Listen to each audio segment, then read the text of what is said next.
ഒരു തെലുങ്ക് ഫിലിം കാണാൻ പോകുന്നു, വിജയ് ദേവരക്കൊണ്ടയുടെ കിങ്ഡം. തമിഴ് റിലീസില്ല, തെലുങ്ക് മാത്രമേ ഉള്ളൂ. കണ്ടിട്ട് എങ്ങനെയുണ്ടെന്ന് പറയാം. വിജയ് ദേവരക്കൊണ്ടേട്ടൻ്റെ കിങ്ഡം തെലുങ്കാണ് കണ്ടത്. ഇവിടെ ബഹ്റിനിൽ തമിഴ് റിലീസില്ലായിരുന്നു, അതുകൊണ്ട് തെലുങ്ക് കണ്ടിട്ട് കുറേയൊക്കെ മനസ്സിലായി.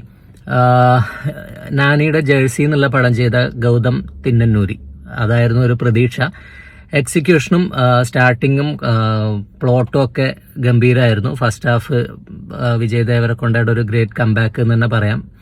സെക്കൻഡ് ഹാഫിലേക്ക് എത്തിയപ്പോൾ കുറേ കാര്യങ്ങളൊക്കെ, ഈ പടം 2 പാർട്ട് ഉണ്ട് എന്നാണ് ഡയറക്ടർ പറഞ്ഞത്. അപ്പോൾ രണ്ടാം ഭാഗത്തേക്ക് വെക്കാൻ വേണ്ടിയിട്ടാണോ എന്നറിയില്ല. കുറേ സ്ഥലത്തൊക്കെ ഭയങ്കരമായിട്ട് ലാഗ് ഫീൽ ചെയ്യുമോ, എന്തോ ഒരു കണക്ഷൻ ആവാത്ത പോലെ തോന്നി. പക്ഷെ എല്ലാവരുടെയും പെർഫോമൻസ്, നമ്മുടെ പ്രത്യേകിച്ച് മലയാളി വെങ്കി അടിപൊളിയായിട്ടുണ്ട്. മെയിൻ വില്ലൻ തന്നെയാണ്. ഒരു ആവറേജ് തെലുങ്കിൽ അത്യാവശ്യം എബോ ആവറേജ് ഹിറ്റ് അടിക്കാൻ ചാൻസ് ഉണ്ട്. അപ്പം ഇനി സെക്കൻഡ് പാർട്ടിന് വേണ്ടിയിട്ട് വെയിറ്റ് ചെയ്യാം.